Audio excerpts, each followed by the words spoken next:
Welcome to the Ride and Inspire broadcast, the podcast where I take you on my creativity walks. We take what happens on a mountain biking trail, we add a layer of science, and then we turn it into tools that you can use in everyday life.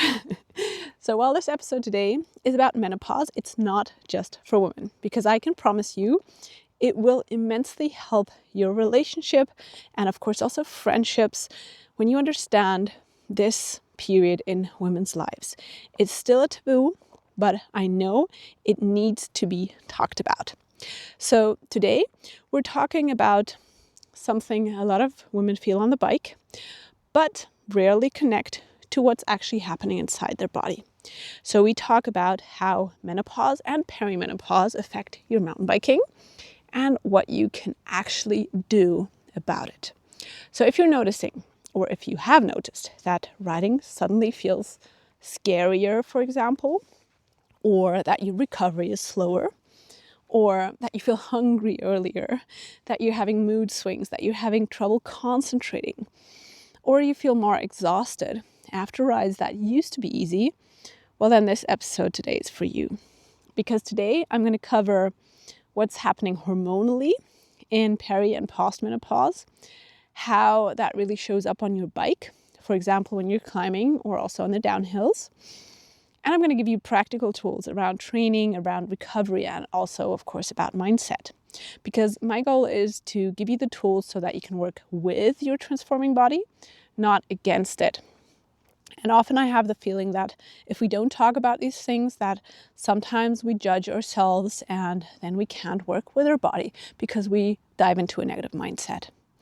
As always, this is education, so not medical advice. So please do talk to your doctor about your individual situation, especially if you're considering hormone replacement therapy or if you have medical conditions. This is purely for education.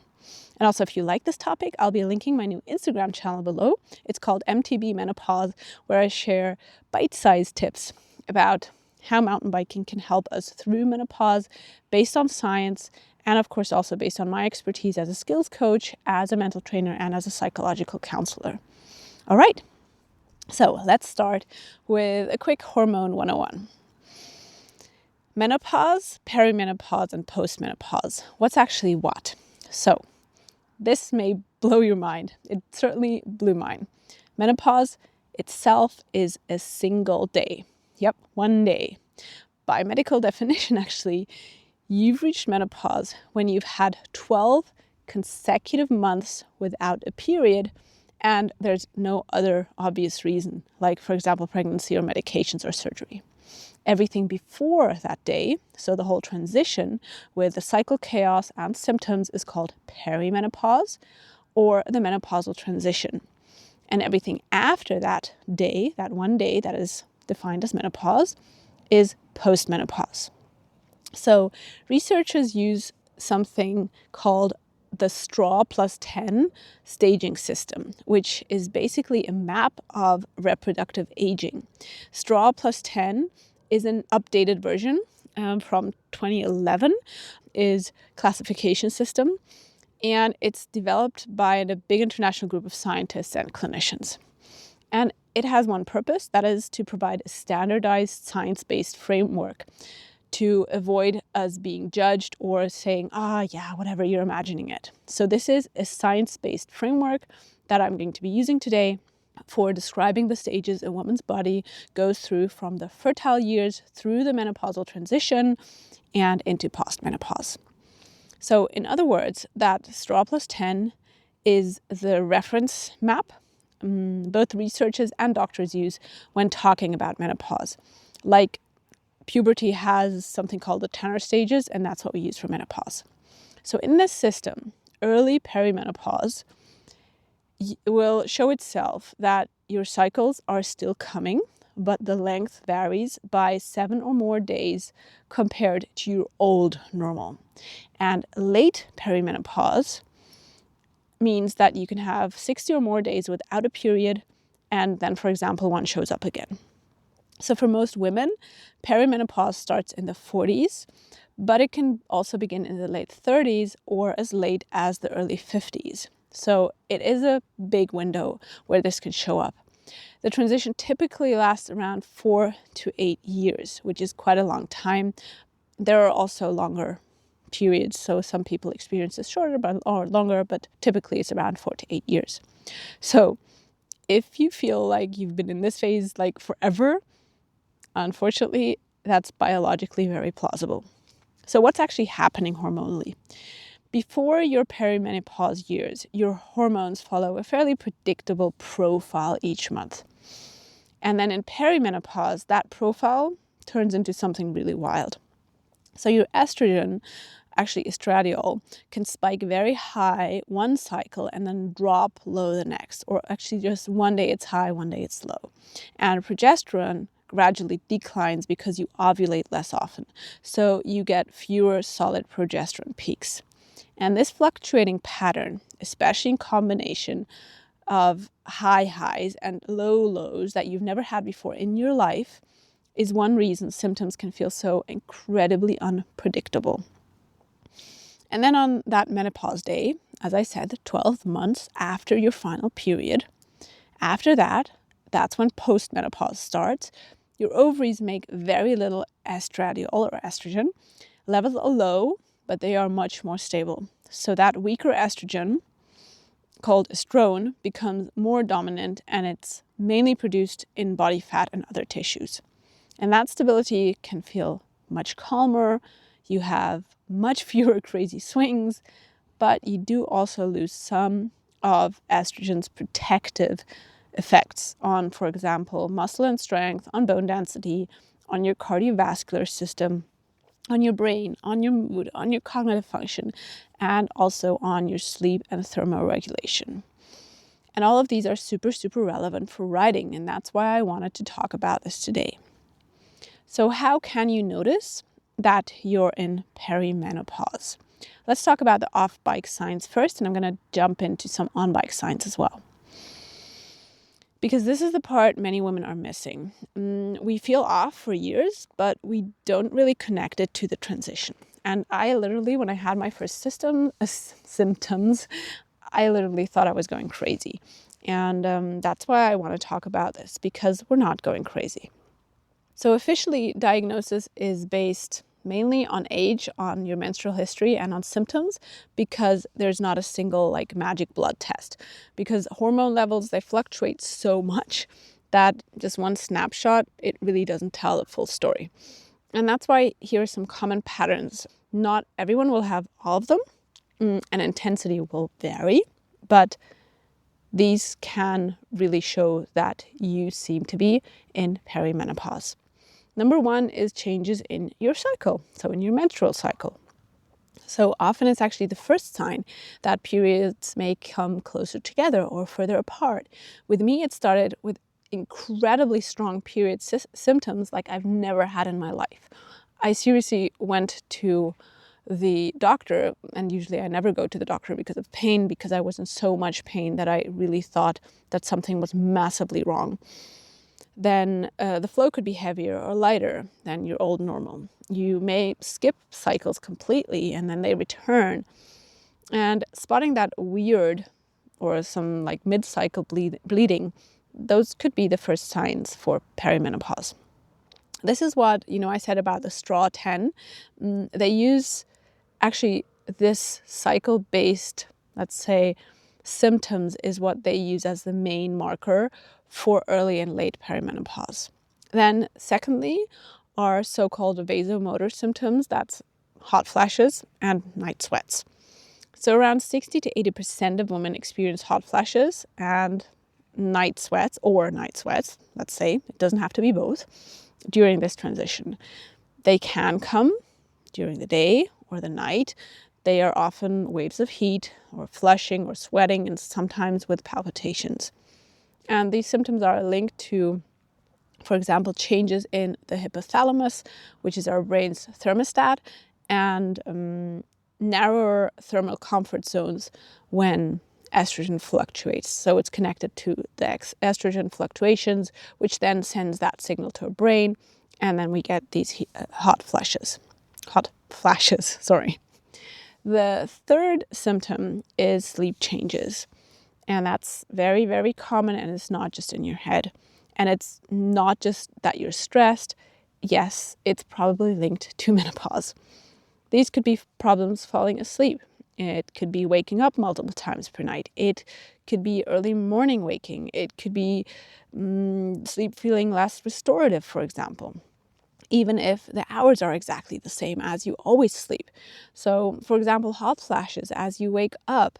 But even without the obvious sweat, for example, that hormonal change is associated with more, let's call it fragmented sleep and higher insomnia rates. So no, you're not going crazy. It is part of the transition and it's normal. It will get better. Number 4, and this hits me hard sometimes, is mood and our mental health. So this could be increased irritability, mood swings, episodes of low mood and depression, anxiety or inner restlessness, and of course, sometimes increased sensitivity to stress. And these can be new, or of course, they can also be like worsening of pre-existing tendencies. I've certainly seen some of these in me. And this one's a biggie that I'm sure almost every woman out there knows in this age, that is brain fog and concentration. So many women report this, that we have memory glitches, like, what was I doing again? Or trouble concentrating, or just feeling mentally slower or less sharp. What happens to me sometimes is that I'm in a coaching and the word will just disappear. It will just go blank. And I'm like, oh my God, am I going crazy? But no, it's all related to menopause. And these are consistent with data showing that hormonal changes can affect cognitive function and also subjective cognitive complaints in this transition. It's absolutely normal. So next is that our body and our joints change. So we can have new or increasing joint and muscle pain. We can feel stiff, especially in the morning. We can see that we're adding more abdominal fat, or that our muscles are declining, that we have headaches, or if we have migraines, that they're worsening. And all these play into it. So now the question is, am I in this phase already? You may be asking yourself. So science cannot give you a yes or no by one symptoms, but generally the guidelines say that you may be in the menopausal transition if you're around your 40s or 50s, if your cycle pattern has clearly changed compared to like your 20s or 30s, and if you have some typical symptoms that I just mentioned. And of course, it's important that other causes, like for example, thyroid disorders, anemia, or major mental health issues have been ruled out or treated. This is an important reminder. This podcast is education, not diagnosis. So if you recognize yourself in any of these, then it's really a good idea to talk to a doctor or a menopause specialist, because especially if your symptoms are heavy or if they're sudden or if they're worrying, then please just go talk to a doctor. They can really help. And it's important that it's a doctor who takes menopause seriously, because I've also experienced that some doctors, and not just men, also female women doctors, because they themselves may not have had symptoms like that, say, whatever, don't worry, and don't go crazy about it. I know it's a lot of thing going out there. No, seriously, talk to someone who takes you seriously. So why does all this matter for mountain biking? Well, because estrogen and progesterone are not just period hormones, because research shows that they influence how our nervous system handles fear, how it handles stress, how your body builds and maintains muscle and bone, and also how efficiently you produce energy, how you regulate body temperature, how quickly you recover, and how well you sleep, and how clear you think. And all of this matters for mountain biking.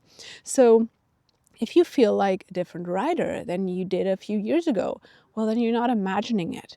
And if your internal landscape is changing, of course you're going to notice it. Your physiology is changing, but that does not automatically mean decline.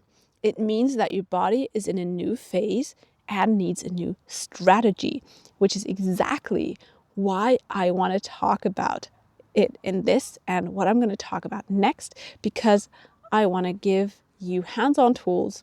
And first, let's look at how this shows up on the bike. So let's just say you're standing above a steep rock roll or a rooty section or a chute, whatever, something you used to ride.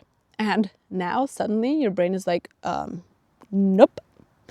Well, that could be perimenopause, because lower or fluctuating estrogen affects areas in the brain that help with fear regulation and fear extinction. Fear extinction is the ability to calm down once something is no longer a real threat. So, for example, if you get startled, the response can be stronger and it can take longer to ebb off, or your tolerance for risk can just feel lower, or your brain may hang on to something that felt scary just longer or more. And that's not you being a wimp, it's your nervous system reacting differently because of new hormonal shifts.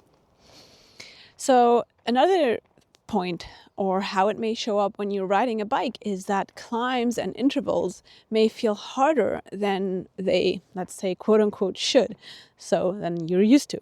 So on a punchy climb or an interval session, you may notice that your heart rate feels higher, or your legs burn sooner, or you just need more time to recover between the efforts or just between the entire sessions.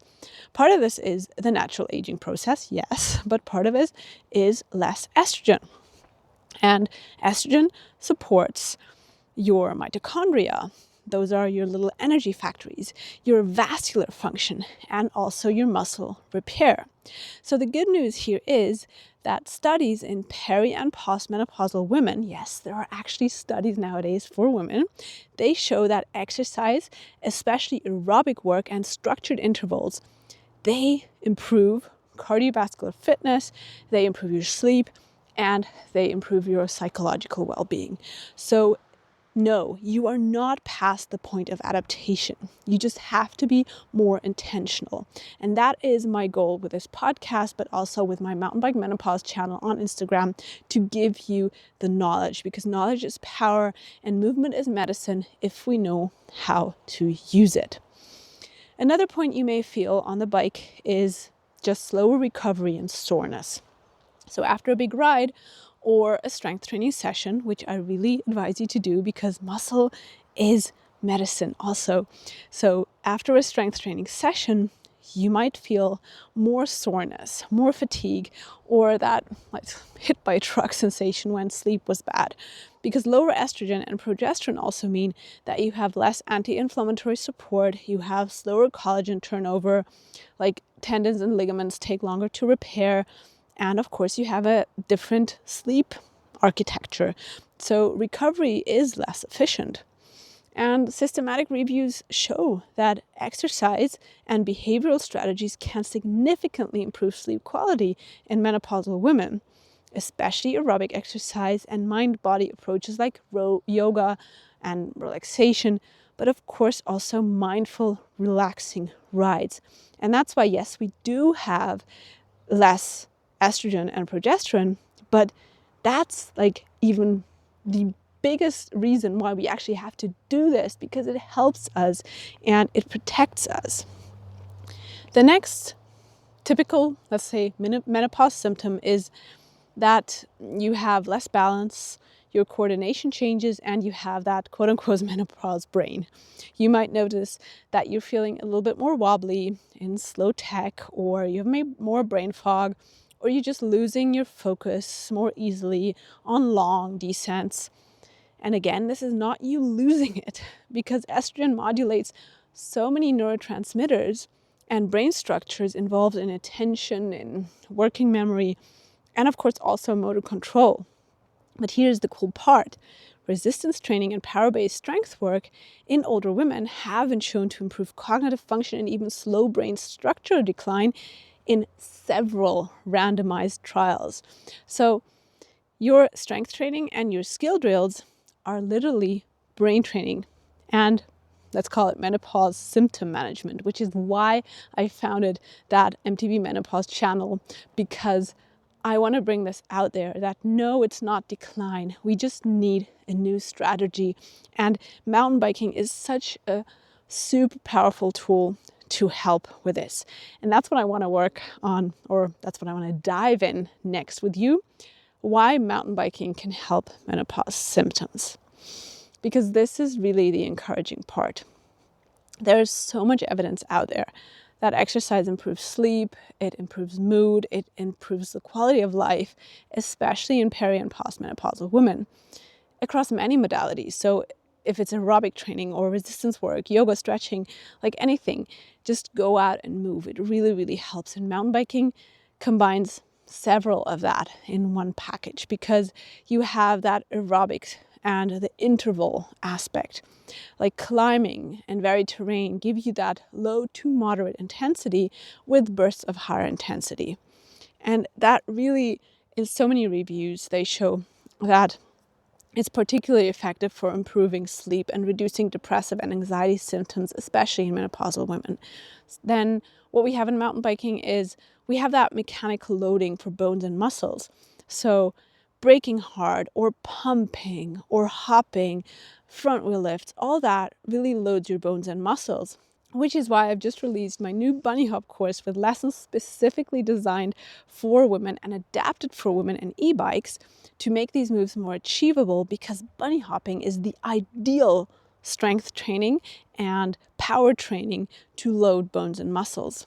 And when you then add off-bike strength and impact work, you give your skeleton the signal it needs to preserve bone density, especially in that lower estrogen environment.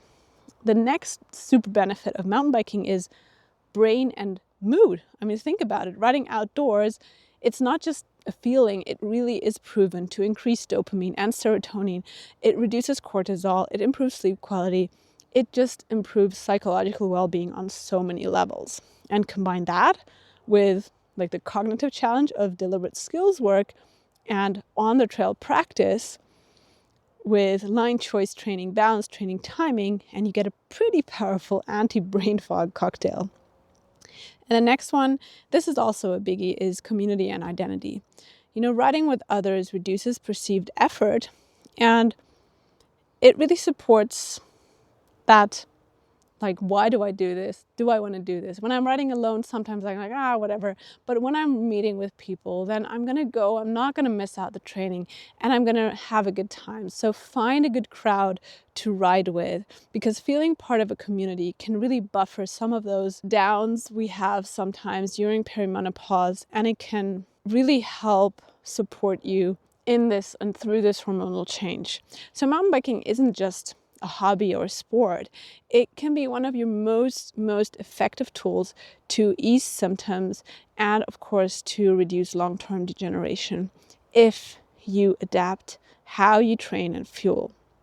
So I'm going to dive into what you can do to fuel, train, to recover and reframe in another episode if I get enough comments on this one, because I really need to know that this topic is something that resonates and that there are women out there or some men out there who really want to find out about this. If you do, then let me know by commenting below this episode on YouTube. I'm going to link the YouTube link below.